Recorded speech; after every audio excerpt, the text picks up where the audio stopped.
When we put this event together, and I would be remiss if I didn't thank Kate Corsaborn and Jack, Melissa's staff, all the folks at HHS and CMS that worked so hard on this. We spent a lot of time thinking about who would be a really great keynote person, somebody that could really underline the theme that these programs really represent what we're trying to do.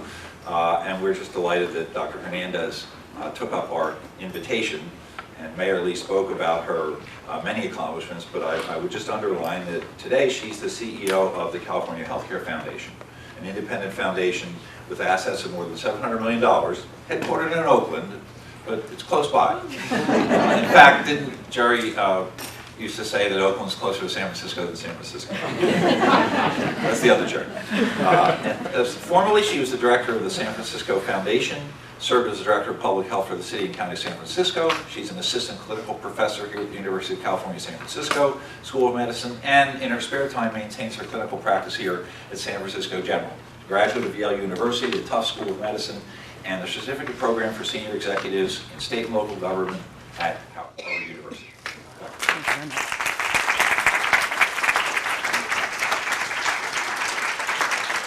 Well, thank you, David. Thank you for that very nice introduction. Mayor, very nice to have you with us today, and thank you for the extraordinary leadership that you have given to really the entire delivery system in San Francisco, both public and private, but in particular the great investments you've made in this institution and the connection between public health and healthcare delivery, which fundamentally is about what the country is now trying to do. In many ways, the celebration of Medicare and Medicaid is really a generational story. And in order to appreciate the generational aspect of it, I encourage you to open your program today, and when you get a moment, read an excerpt from Dr. Phil Lee. The mayor mentioned the importance of the Health Commission, and actually when I was, 25 or 26 years old as an intern doing my residency in this great institution as part of the UCSF primary care program, the very first exchange I had in public health policy was with Dr. Phil Lee. And at that time, Phil was the very first president of the very first appointed Health Commission for the city and county of San Francisco. And as I read the excerpt that is in your program today, you can certainly see Phil as a young physician of 25 years old taking on the AMA in order to get what today is 50 years later, Medicare. And Phil, of course, has had a great influence on so many researchers and clinicians and health policy folks over the years. And really, his leadership at the national level was extraordinary in many ways, not the least of which that he then went to begin the early implementation and execution of Medicare and Medicaid, which of course at that point was a bit of an afterthought. But he also had an extraordinary way of sharing and gaining and transferring knowledge. And so many of us in this room who have worked with him or sat with him or met with him, you'd meet with Phil and he'd start talking to you. I was director of health and you'd be in conversation. He would break out and start taking notes. I'd be like, Phil, I should be taking notes from you. But in any case, when I read his excerpt, it reminded me of the very first time I sat in front of the Health Commission, actually as a resident, when I was testifying to them on behalf of a policy that we at that time had at this hospital, which I found rather abhorrent. And I remember, I won't go in details on what it was, although it had to do with renal dialysis for undocumented people. I remember being quite nervous testifying in front of him. Again, he's taking copious notes and asking copious questions, only half of which I knew the answers to.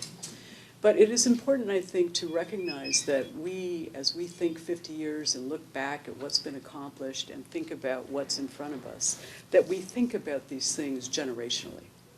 Because, in fact, we have built now the ACA on top of a generation of Medicare and Medicaid, and many leaders who have served in many different capacities have allowed that to happen. It really is a great honor to be able to reflect on 50 years of Medicare. By the way, I should say, that policy of the health department, 6 months later, the health director came back and made a recommendation that we change the policy And that was really my first entree into health policy and what was possible in terms of thinking about what was both the right thing to do for patients, as well as what was the safest thing to do for patients, as well as really what was the most cost-effective things to do for patients. And as we think about going forward, there are many things that I think we stand to learn from these programs. For half a century, they have been really the pillars of healthcare access in America. And today, of course, they account for half of national health spending. And while other advanced nations have a health service that provides for all of their people, most all developed countries, we continue to rest heavily on the shoulders of Medicare, Medicaid, and of course now the ACA. But of course 50 years ago they didn't exist. And as a result, many people delayed and or deferred needed care and or became impoverished by virtue of some unfortunate healthcare event. So in addition to providing vital scaffolding to our current social safety net, the Medicare and Medicaid programs have long played a leading role also in the civil rights movement. Prior to the passage of Medicare, hospitals in the U.S. were racially segregated. There were no legal protections or constraints that prevented hospitals or healthcare providers from relegating people of color to second-class treatments, to different rooms, to different floors. And in many parts of the country, the racial caste system known as Jim Crow was deeply embedded in the culture, commerce, and within healthcare. In hospitals across the South, African Americans and whites had separate rooms, labeled white and colored. They were admitted to different hospital floors, and hospital medical staffs were not integrated. African American physicians were denied hospital privileges and were often marginalized to their own care systems. The blood supply was segregated in many places, a vestige of World War II, when the separation of African American and white blood for the war was national policy of the American Red Cross. Unimaginable these policies and practices were as norms 50 years ago.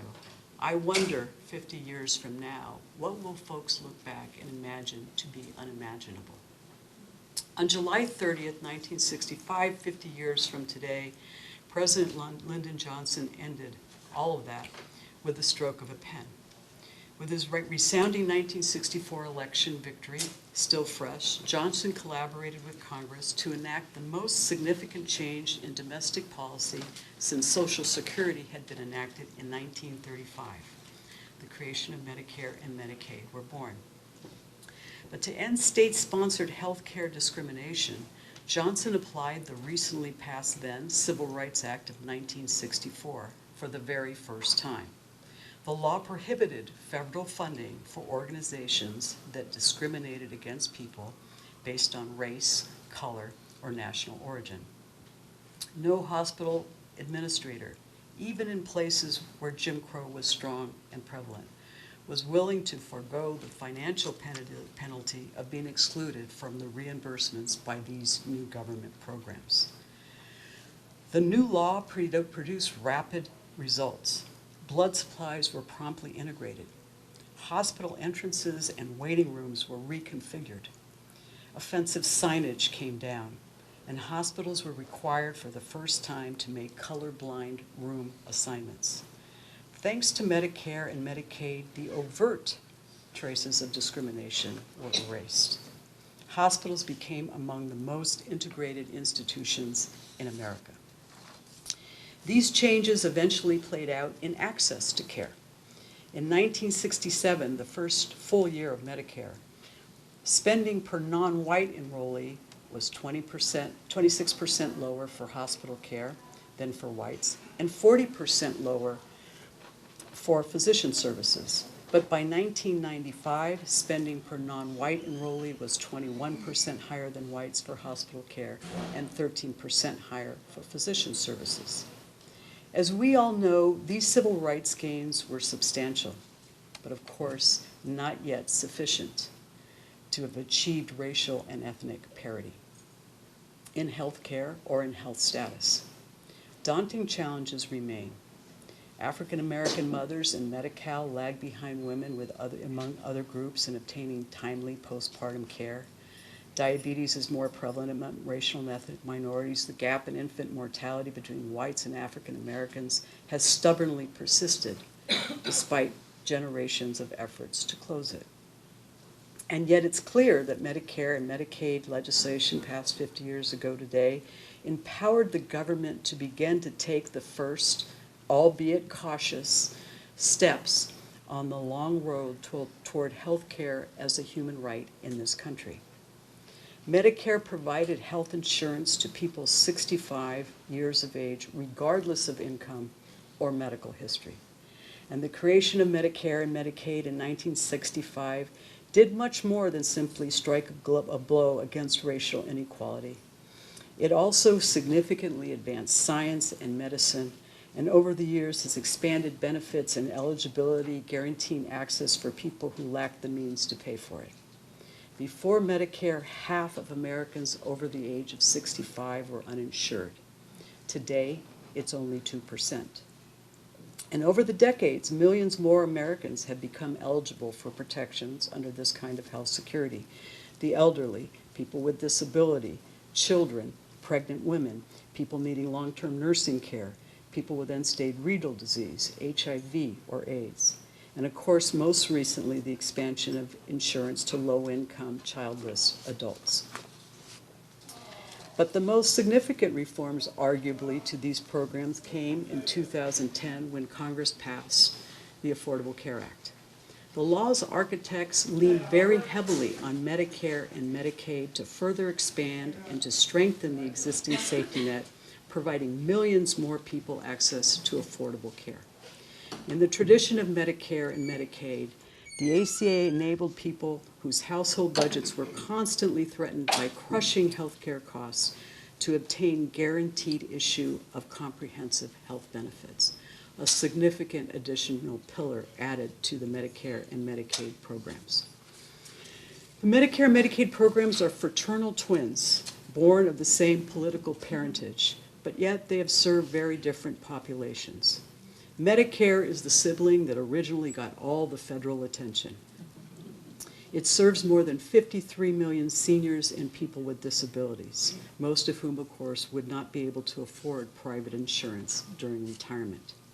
Medicaid, at first overshadowed by its more famous sibling, is now the workhorse that provides low-cost or no-cost care to families throughout our communities in the United States. It is mainstream health care.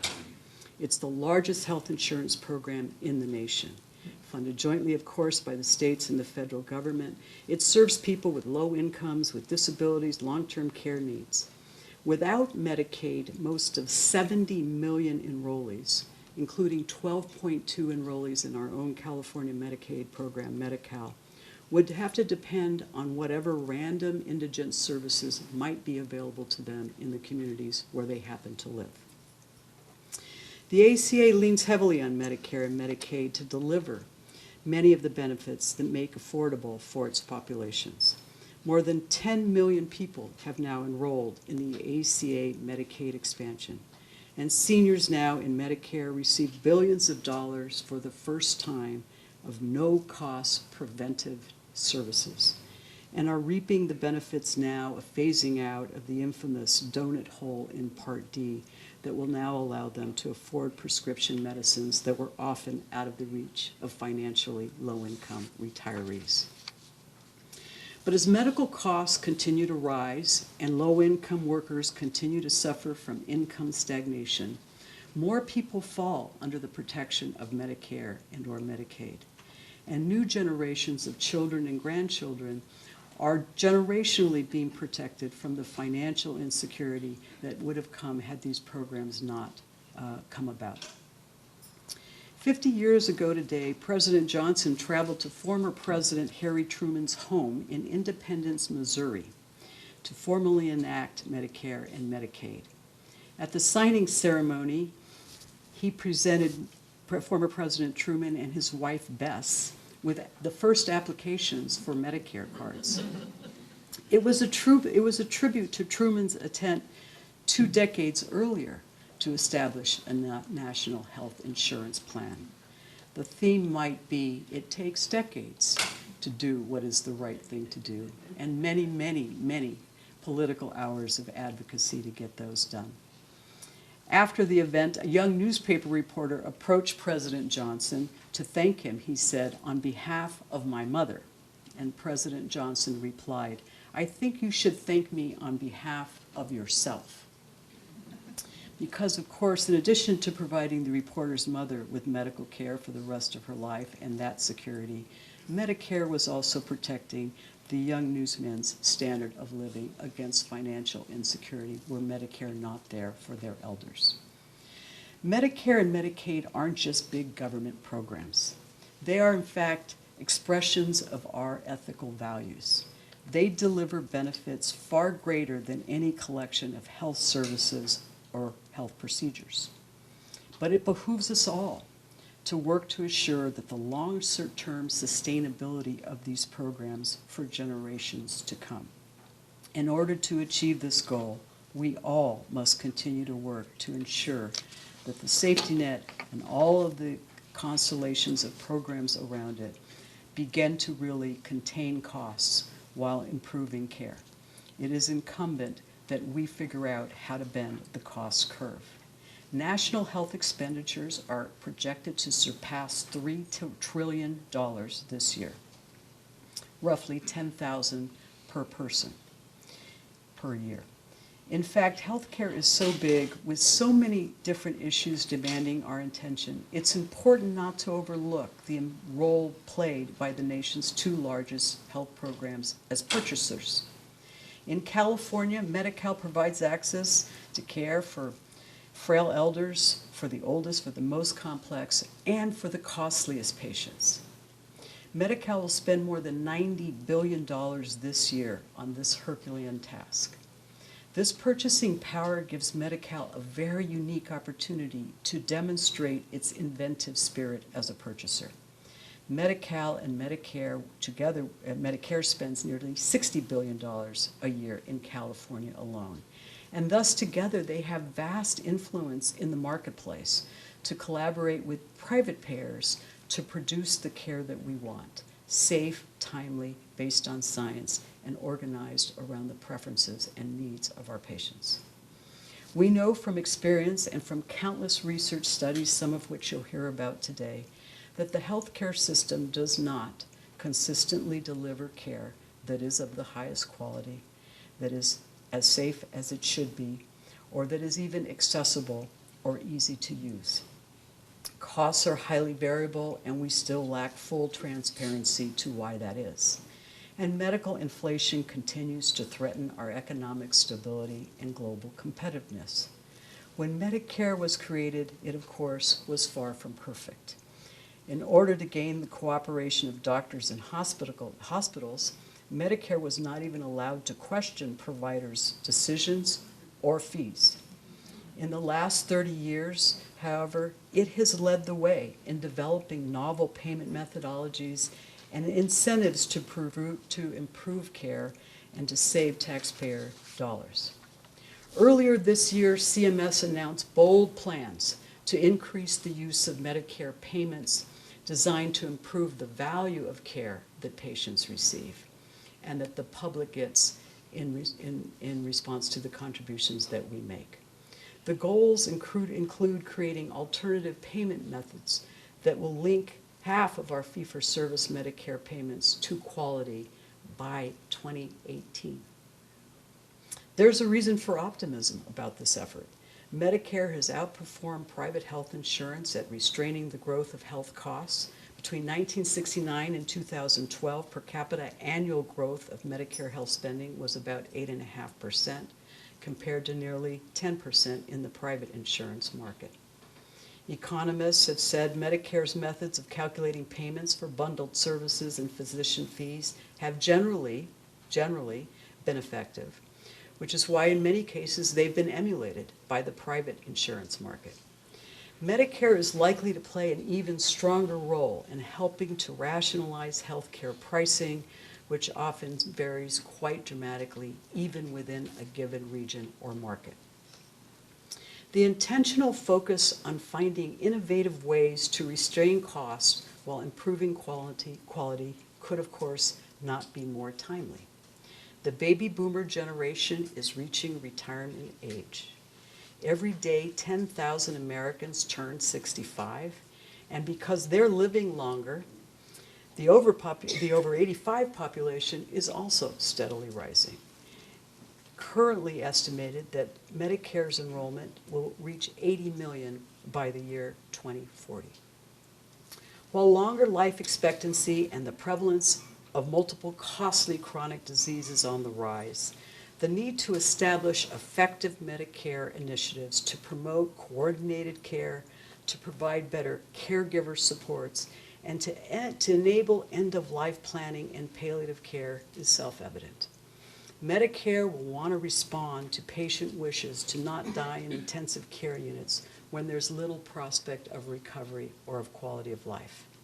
And this month, the Center for Medicare and Medicaid Services proposed that Medicare reimburse physicians for advanced care planning conversations with beneficiaries.